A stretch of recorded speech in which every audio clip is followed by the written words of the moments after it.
speaking of that, have you ever? I don't think I asked you this, but have you ever been heartbroken? Yeah, I've been heartbroken. As I said, I think most people have been. But you say you didn't have a villain arc when you were working out and stuff, but Yeah. you No, know. I've had some.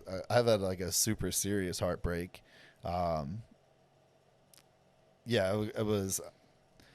I had a super serious heartbreak that really kind of put me into like this downward spiral, but I kind of needed that. This was a number of years ago. I needed that because I felt like I was doing pretty good. I really started. I was doing like, all the mental stuff, all stuff for my mental health. I was doing, and this relationship just like I stopped doing that stuff as much, and I just slowly started downward spiraling. But you don't really realize at the time. But But you grow from it. you grow, yeah, big Yeah, time. you grow from it. That big was time. like Yeah. another like hard redirect in my life of like, because I was at the bottom. Where did that take you? I mean, where were you at, and then where did it take you? Is what I'm wondering. So I was this when I was in grad school, and I learned a lot about what I don't want in a relationship, and I learned a lot about myself and the things that I can potentially be, and like negative qualities about myself that I don't want to say suppressed, but I felt like I had overcome.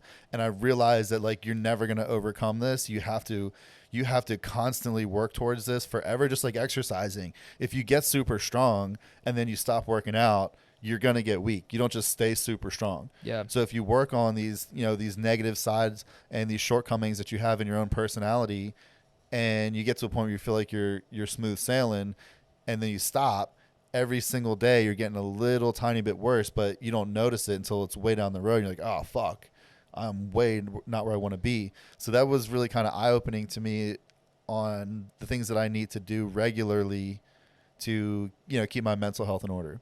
But it took me a long time. I was down pretty bad. And yeah, it was a good lesson for me. But also this was kind of like a social media person.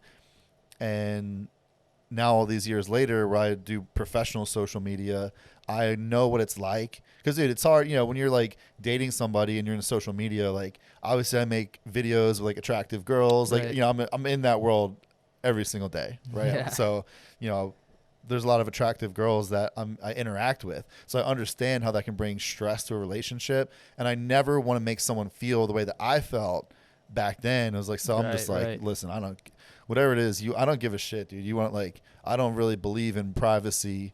It's not that I don't believe, I don't care about privacy for myself. Yeah. Because I know that this brings a lot of stress, and it just is what it is. So it's like, listen, you can look at my DMs, my text messages, whatever. I don't care because I got nothing to hide.